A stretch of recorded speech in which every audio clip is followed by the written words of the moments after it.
Welcome back to another episode of The Unweighted Life. I am so excited to be doing another episode with you guys. If only you knew what this episode has taken out of me. I tried filming this yesterday. I'm just going to be very honest. And I recorded it 3 separate times. The first 2 times, something happened with the clips and I wasn't able to use them. The third time, it was good. I was just sitting there editing it literally 5 minutes ago. And the amount of times that I said I couldn't even stand to hear myself. So I knew you guys would absolutely hate it.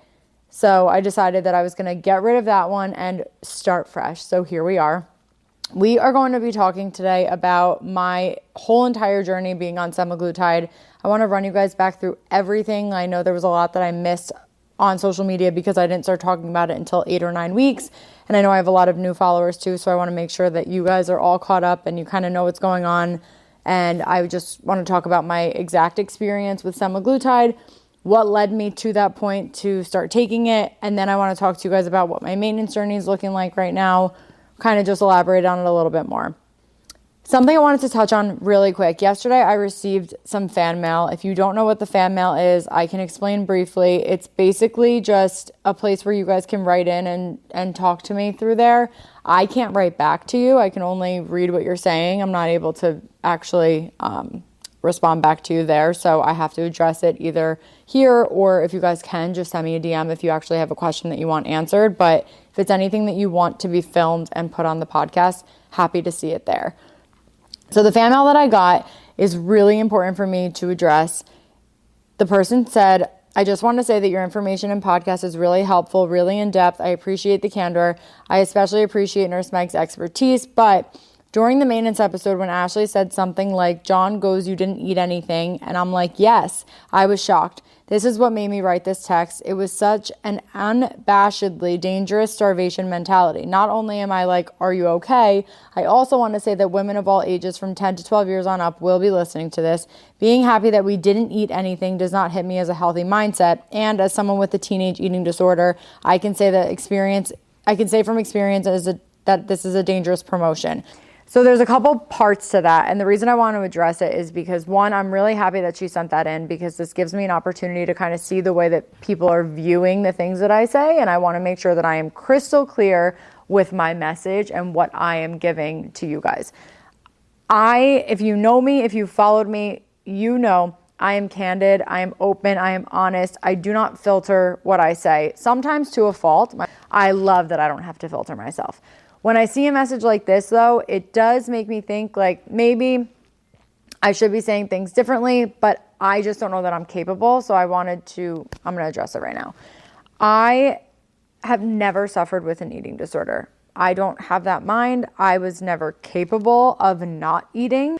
It wasn't a part of who I was. And eating disorders are a very touchy thing. And this topic of medications for weight loss are a very touchy thing. When you put those two together, I don't know how good conversations like this, semaglutide in general, tirzepatide in general, I don't know how good they are for people who have eating disorders.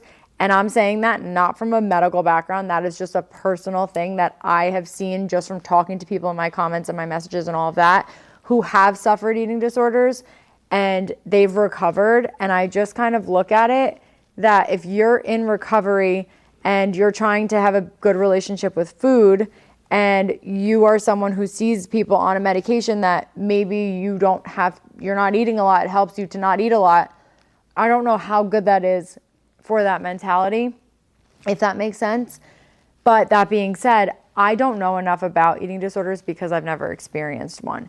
But when I made that comment, I can talk from my experience with what I have, and I don't call it a disorder. I call it disordered eating because I would eat with every emotion, happy, sad, mad. If you've listened to me, you know that I say this all the time. It was constant and it was very draining and very toxic. So for me, when I was at that restaurant with John or when I was at the kitchen table with him, this happened so many times. I don't remember the specific story that I shared. When those moments would happen for me that I would leave a dinner and he would say to me, but you didn't even eat anything.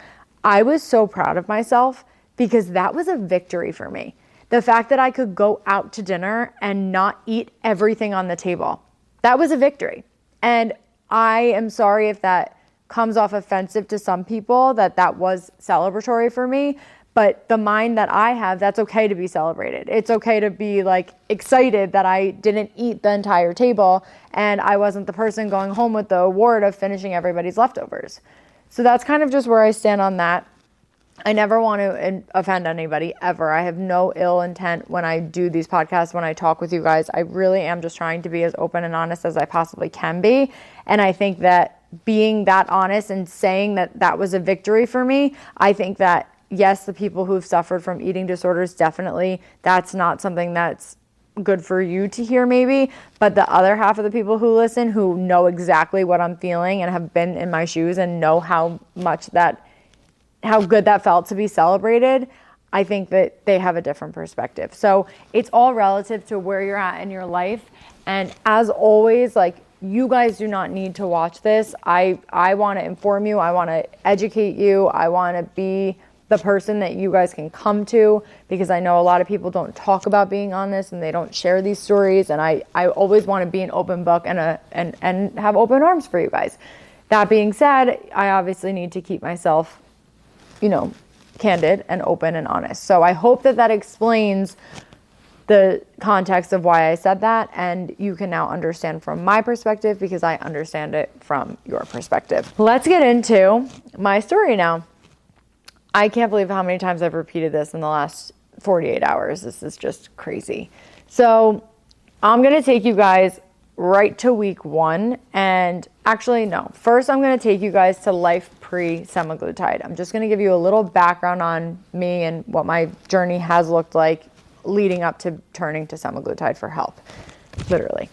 So when I was in high school, I was always around 135, 140, I would say was probably my highest. That was my comfortable weight. I am not going to sit here and lie to you guys and tell you that I did not have an amazing metabolism, because I did. I could eat ice cream 5 days a week. I could eat pizza. I could eat Chipotle. I could eat anything and never gain a pound. I had abs. I was tight. I was fit.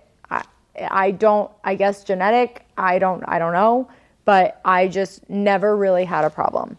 That's almost to a fault, because when you have such a fast metabolism and you experience life like that in your teenage years, and you can have soda and you can have peanut butter and jellies and you can eat anything that you want and not gain any weight, you kind of take that into your future with you, and it doesn't teach you good habits. So I would say that as I got older and my metabolism slowed down a little bit and the drinking increased when I went to college and all of that, I would say that was really hard for me because I never knew how to eat healthy. Fast forward now to summer going into freshman year of college. We were drinking, I was traveling, we were down the shore. I gained, I think before I went to college, I was like 150. So that was 10 pounds from mid-senior year to like midsummer. And 150 pounds for me was the highest that I had ever gotten to. I had the puffiest face. I didn't feel good. I remember being at my best friend's graduation party. It was actually John's graduation party too. And I was wearing a white dress. Everyone had to wear white. And I just didn't feel good. I just didn't like my stomach. I was bloated. That was like the first time that I would say that I paid attention to my weight. Then I went to college and I only did 1 semester there. And I packed on the pounds. I ended up getting up to like 159, I would say. And that was only 1 semester of college, because I ended up coming home after that. I did not look good. I did not feel good. I was sluggish all the time. And that was just college. So I was saying, and it was the freshman 15. So I kept telling myself, and it was just a really toxic mindset. Then I actually had done Jenny Craig once in high school with my dad, because I wanted to lose some weight, but that was irrelevant. After I gained all that weight in college, that's when I decided to do, I think Weight Watchers was the first one that I did. And I ended up getting off probably 10 to 15 pounds. I looked really good. I was having fun. I was still drinking, but I was now home. Everyone was away at school, so I wasn't drinking alcohol as much because I was the one that was home. And I was just starting cosmetology school. So I was really busy. I had gotten super thin I was in a really abusive, mentally abusive relationship, and I had lost a ton of weight, so I didn't need to do any diets there. That was kind of that mental side of it. And then after I broke up with that guy and I started dating John, I was really happy and I was going out to eat all the time, and we just freshly turned 21 and we were drinking and everything. And over the course of the last 7 years, 21 to now 28, I have done Jenny Craig, Weight Watchers, Isogenics, keto, Atkins. I've tried it all. If you have known me and been part of my life, you have seen me fad diet literally for as long as I can even remember. And there were definitely some other ones that I did in high school. So now I would get the weight off. My issue was never losing the weight. I would always lose the weight fast if I needed to. It was keeping it off. That was the trouble for me. And it was that food noise, and it was constantly in my head, and it was, the conversations that you're having with yourself, and the putting yourself down, and the talking down about your body, and going to bed stressed out that you didn't eat well, and thinking about all the parties that you had coming up. It was just a really toxic and unhealthy headspace that I was always in, and it was just a revolving door. I would get rid of it, I'd get the weight off, and then I would just welcome it all back, and I'd put the weight back on, and I would let the noise start in my head again, and all the negative self-talk, and it was just so toxic. So that's kind of what led me to where I'm at now. December of 2022, I was doing Suzette's hair. She is the visionary and founder of LH Spa and Rejuvenation in Madison and Livingston. She is the one who's on the podcast with me a lot. And Nurse Meg is the nurse at her med spa. That was how the three of us connected. So I have been going to Suzette's med spa for years, doing facials there, all different things. She did all my laser hair removal and etc. So when I was talking to her that day at doing her hair, she looked amazing. I think she was down like 10 pounds. And I just said to her, "What are you doing? You look absolutely fantastic." I could not get over it. She's like, "Oh, semaglutide."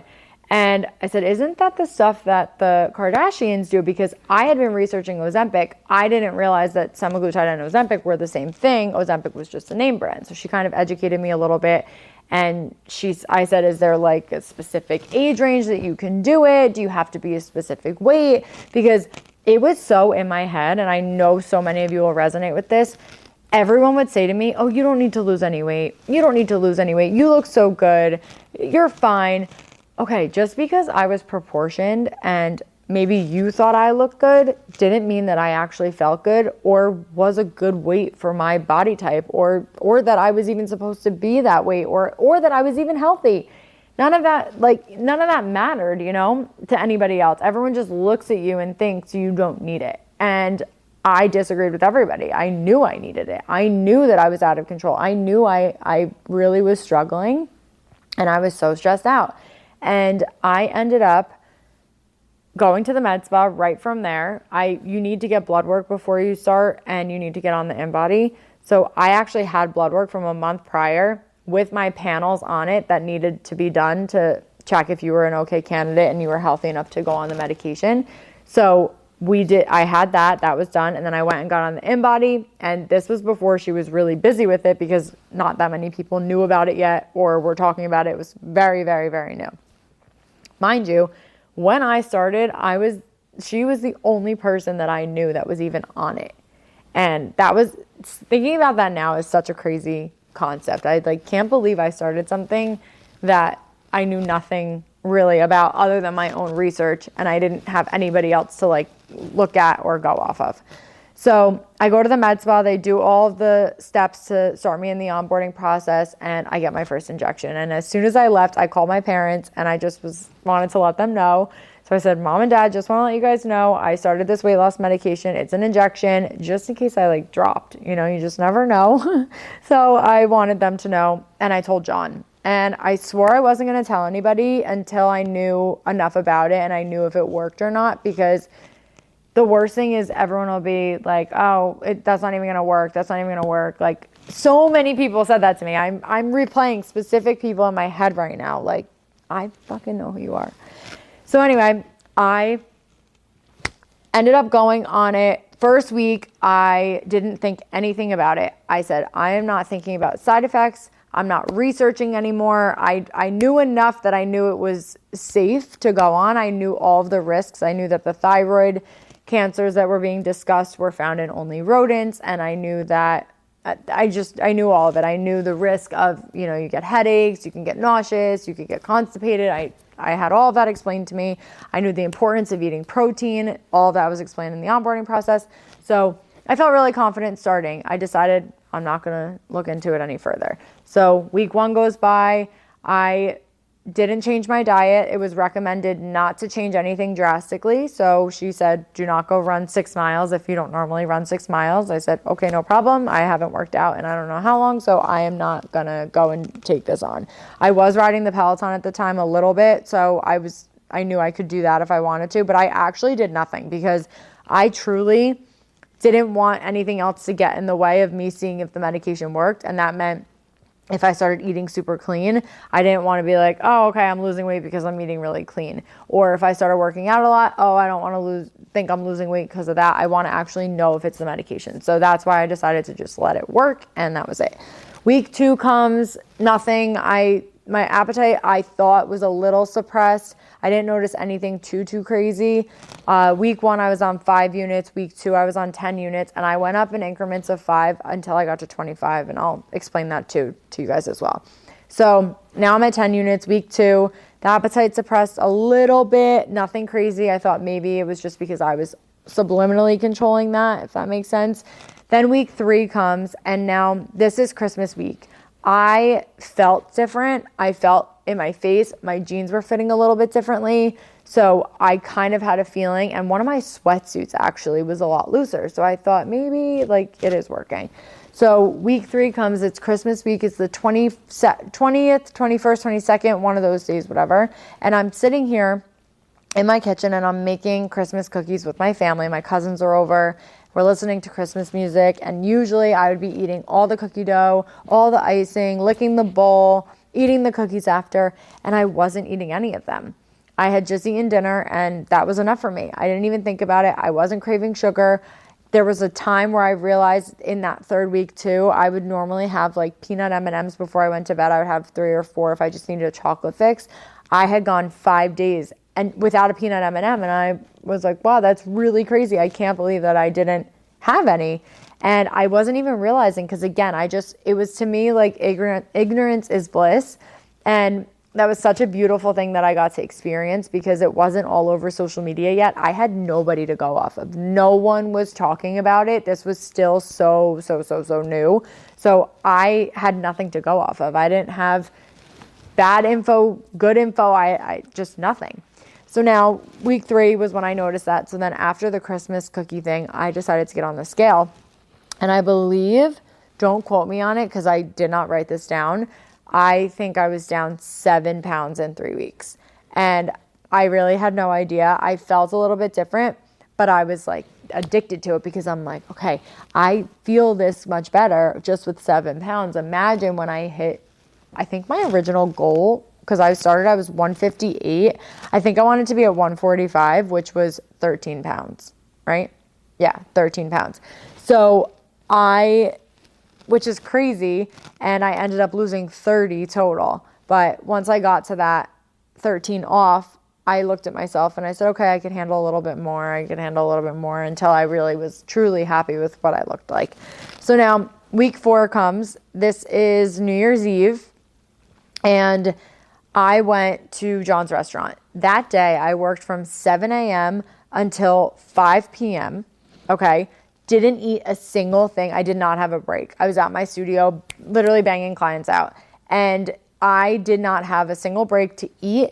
I got home. I was like, holy shit, I didn't eat one thing today. I'm going to eat at the restaurant. So I do my hair and makeup, film a video for TikTok, go over to the restaurant, go and sit down with my family. Everyone orders appetizers. They had pizza and crisp zucchini and all of my favorite things. I had 1 zucchini chip. That was all I was able to eat. And then I had a couple bites of my steak, and I was full. And my mom puts her fork down and she looks at me. She goes, Ashley, why aren't you eating? Typical mom. I was like, Mom, I'm okay. Relax. I'm overwhelmed. I'm going to eat. Don't worry. I'm fine. Because she started to see that I was losing the weight. But I looked at her and I go, this shit works. It works. This drug works. Because I think we were all kind of skeptical that it wasn't going to work. So now I ordered a glass of champagne. Normally, champagne goes right to my head almost instantly, and it's my favorite head rush ever. Nothing happened. Then I ordered a glass of wine. Same thing. Nothing happened. Then I ordered tequila. I think I had a spicy margarita. Nothing happened except I was burping like crazy because the spice was killing me. And then we go to the bar. I am the shot queen. And we're sitting at the bar ordering shots. I think I had 3 shots of Casamigos, and I felt nothing. It was like 1:30 in the morning, and I looked at John, and I was like, I have been drinking all night. He goes, I know. I've been seeing. And I said, no, but I'm not drunk. And he goes, oh, yeah, actually, you're not. That's so weird. I said, I don't know what's going on. I guess it's the medication. I didn't realize that that was a side effect. So I drank that entire night without getting even a single buzz. I get home, I go to bed, I wake up the next morning, I felt like a fucking truck hit me. No exaggeration. I was so hungover, but without the reward of being able to be drunk. It was very annoying. And that happened a few times. It really happened as I was in like the heart of losing all the weight. It didn't happen so much later. I think that balanced out. I don't know if that's how it works or why it really does that, but it did. It ended up balancing out, and now I'm able to get drunk again, if you were wondering. So week 5, I am now at 25 units. I just hit 25 units. And this was where the point of what started to happen to me was I would get kind of lightheaded, and I don't know, I think it was blood sugar. My blood sugar was dropping, and I don't know exactly how that works, if it's high or low or whatever the case was. But I was in Miami with John's family. We were walking to Fontainebleau, and it was a mile walk. And I remember we were almost there, and it was kind of hot. It wasn't crazy hot. And we were almost there, and I said, I need to eat something. I just need to eat food.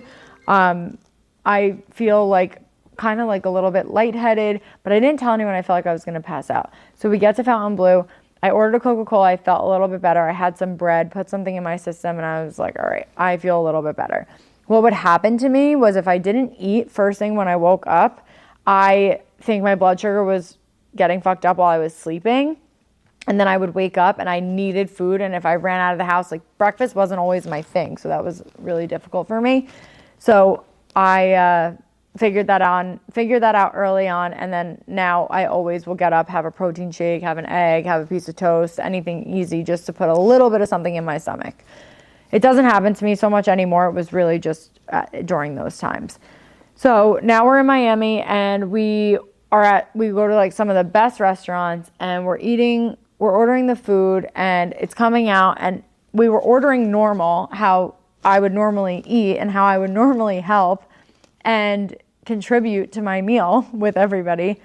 And I wasn't eating a lot, and everyone was noticing, and they said, is everything okay? Like, why aren't you eating a lot? And I said, no, I think they knew I was on the medication at that point, or maybe I told them just when we got to Miami, because I definitely looked like I had lost weight.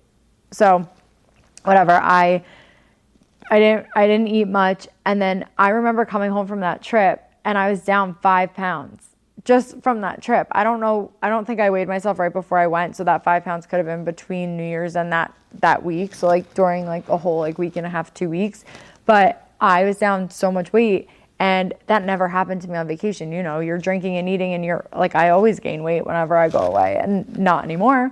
So that was absolutely amazing. That's when I kind of realized, okay, this is working. This is amazing. I am so happy. I feel so good. I felt so much more confident. When I got home from Miami, it was where were we now? Okay, so that was week 7, then week 6, then week 7 comes. Nothing really noticeable that I could recall to tell you guys. Then week 8 comes, and I got on the scale. I believe I was down 14 pounds at this point, I think, which was almost my goal weight. That's when I said, I have to talk about this. I have to post about this, because a little backstory on me. I am a freelance hairstylist. I travel to my brides. I also do editorial. I have some celebrity clients as well, and I'm always on the road. So I constantly, if you guys follow me, you know I post everything. I post my laser treatments. I post my outfits. I post anything that I can be a helping hand. If I find something and I like it and I want to talk about it and I want to share with you guys, that's what I do. So it only felt right to be able to share this experience with everybody as well on Instagram. That was my original intention. And then I posted on TikTok because I said, all right, this may reach a lot of people who need it. I didn't know about this medication as much as I do now, and I feel like I could really help people. So that's when I decided to post on TikTok for the first time. I shared my success with it so far. So I was about 2 months in, and that's when I felt like it was okay to talk about it and really share, because the last thing I wanted was, God forbid, I had adverse effects and I'm talking about this and now I'm posting about it on social media and I'm maybe making people go on it and I didn't react well to it. Like, I never wanted to do that either. So no matter what, I knew I was going to talk about it eventually. It was just a matter of if I was going to share that I liked it or share that I didn't like it. So we all know I love it.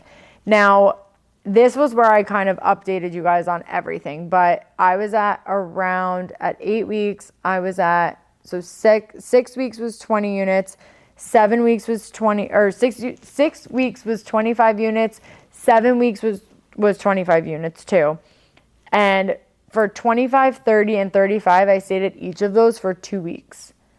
Now we are week 7, 8, 9, 10, 11, all that was kind of the same thing.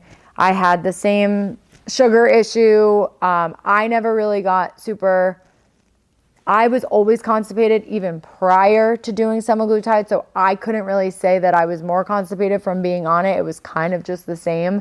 And I think in hindsight, maybe it was adding a little bit of constipation, but it didn't even matter to me, because when I tell you I would go to the bathroom once a week, I would go once a week. But what I will say now is, after losing all that weight and being on maintenance and where I'm at now, I go to the bathroom every day, regularly, because I changed all my eating habits, and I'm going to get into that too with you guys. So the weight loss journey overall, I was on it for 4 months total consistently. At 3 months, I hit my total weight loss of 30 pounds. That's when I hit it. It was actually 31 pounds, but I just say 30. I hit 30 pounds after 3 months. That 4th month, I was kind of doing maintenance. It wasn't intentional maintenance. I just wasn't losing, wasn't gaining, and I was just really happy and feeling really good at where I was. The highest units that I ever got to was 50 units, and I did get sick. I was going to Disney, and I needed Nurse Meg to prescribe me Zofran because I was so sick. I had diarrhea. I was throwing up. It was really, really bad. I ate something that was very high in sugar, and I think that contributed to the sickness. I don't know if it was necessarily how high I was in units. I think it was just everything combined. So that was really tough. After that, I went right down to 40 units. I skipped 45 and went right to 40 because I knew that I felt really good at 40 units. I started at 158 pounds and I got down to 127. When I hit 127, I knew I was really comfortable where I was at. And everybody on TikTok had been asking me, well, what happens when you get off of it? You're just going to gain all the weight back. That's what I'm hearing, blah, blah, blah. So I was like, the only way for me to even be able to weigh in on this and give my opinion on what I think is going to happen is to know from experience. So I said to Nurse Meg, I'm going to wean off of this and I'm going to see how we do, because I need to be able to give everybody some feedback. So I ended up tapering down by 5 units, and then eventually I ended up off of it in April. I stayed off of it until the end of May. I was off of it for 5 weeks. In those 5 weeks, I did not gain a pound back.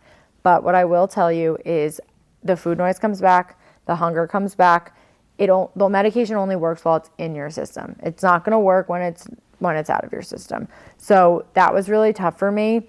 And I kind of just said, I just did all of this work. I spent this money. I lost all this weight. I put the time and the effort into my body and myself. And now I'm hitting summer and I'm going to just not have this medication in me when it's the toughest time for me to eat and I'm traveling and I'm on the road. And when I'm on the road with work, I'm always eating on the road. I don't pack lunches. The car gets so hot.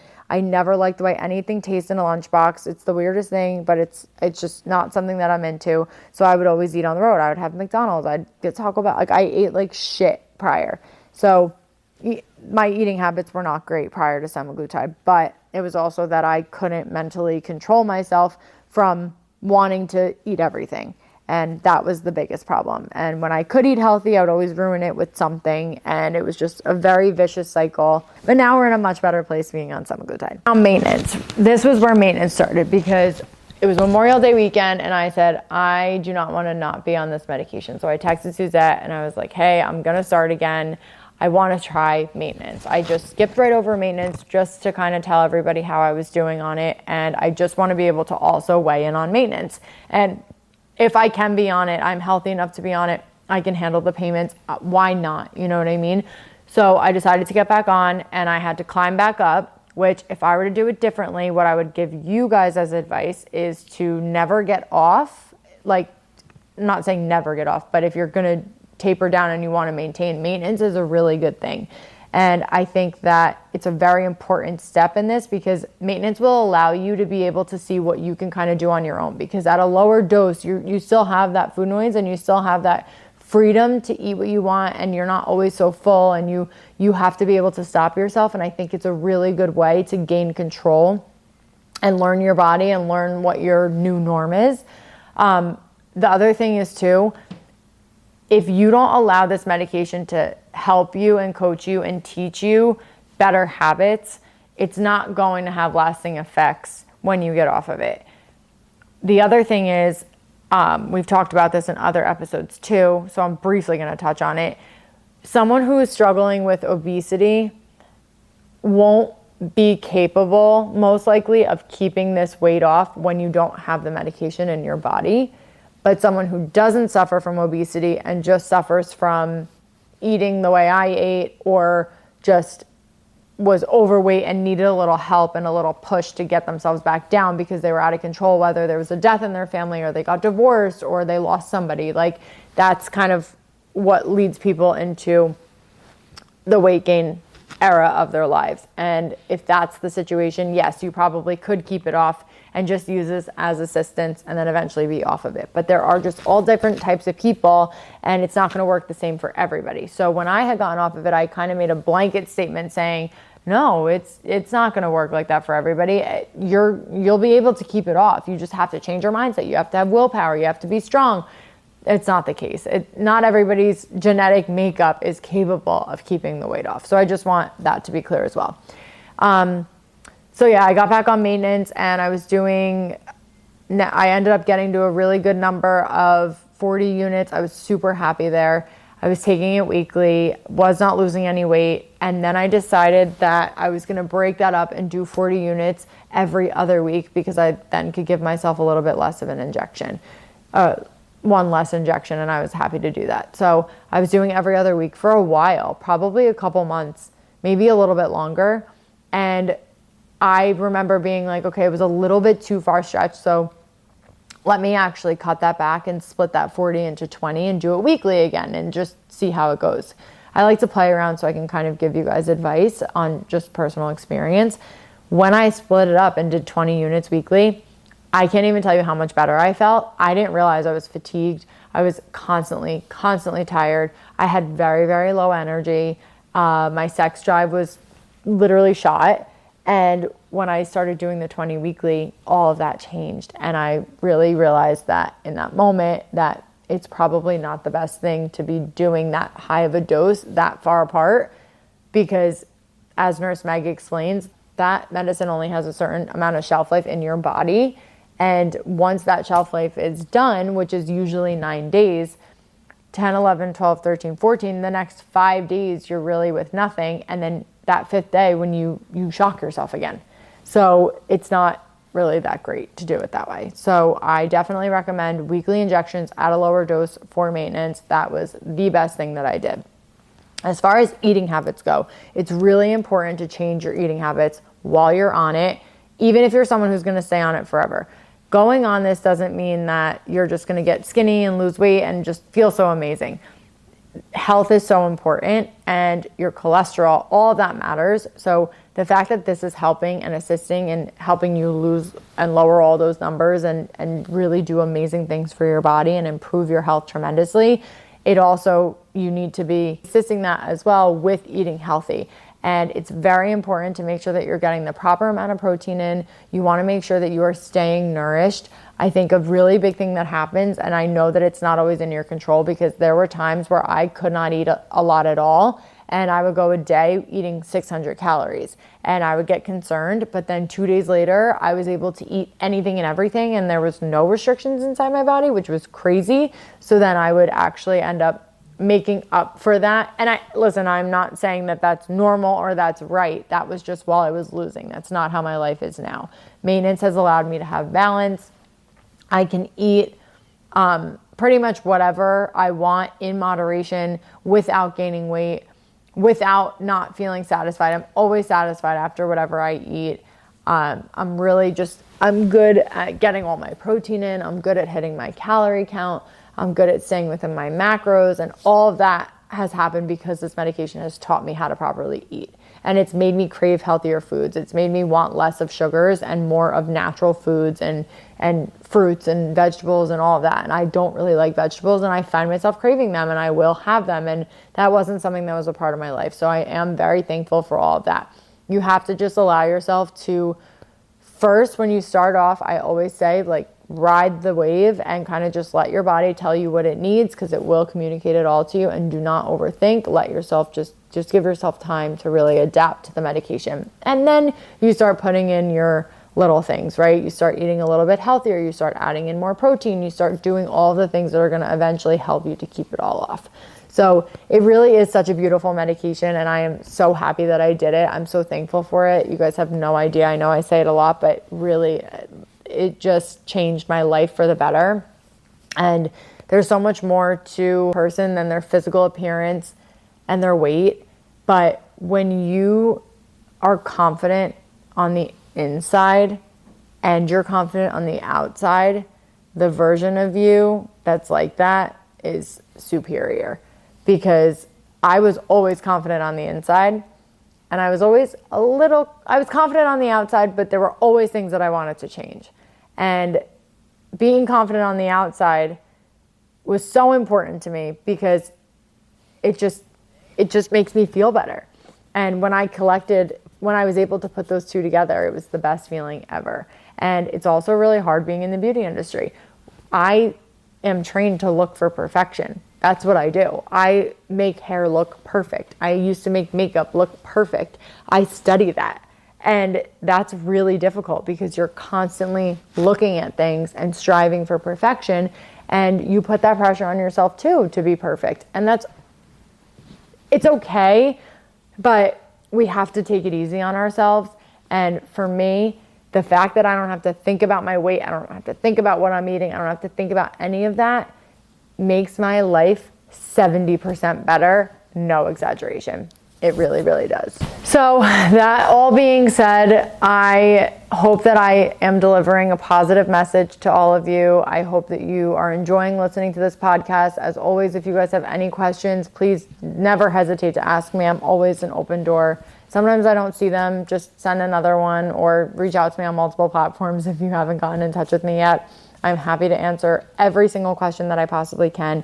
Thank you guys again for your support. We hit 1,000 downloads 3 days ago, and 3 days prior to that, I had just hit 750, which is crazy. So it's growing. I am so happy that this is reaching the audience that I want it to. I am very upset that I can't talk about this as much on TikTok.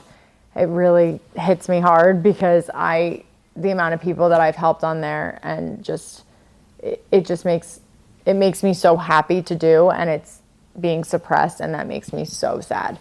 So I'm sorry. I'm fighting for it. I reach out to them all the time, writing messages, trying to get them to stop banning this type of content. There really are people who want to deliver a good message and get this across properly. And I try to be one of those people. I love you guys so much, and thank you so much for watching another episode of The Unweighted Life. I will be back again next Friday with a new episode. Thank you, thank you, thank you. Love you guys.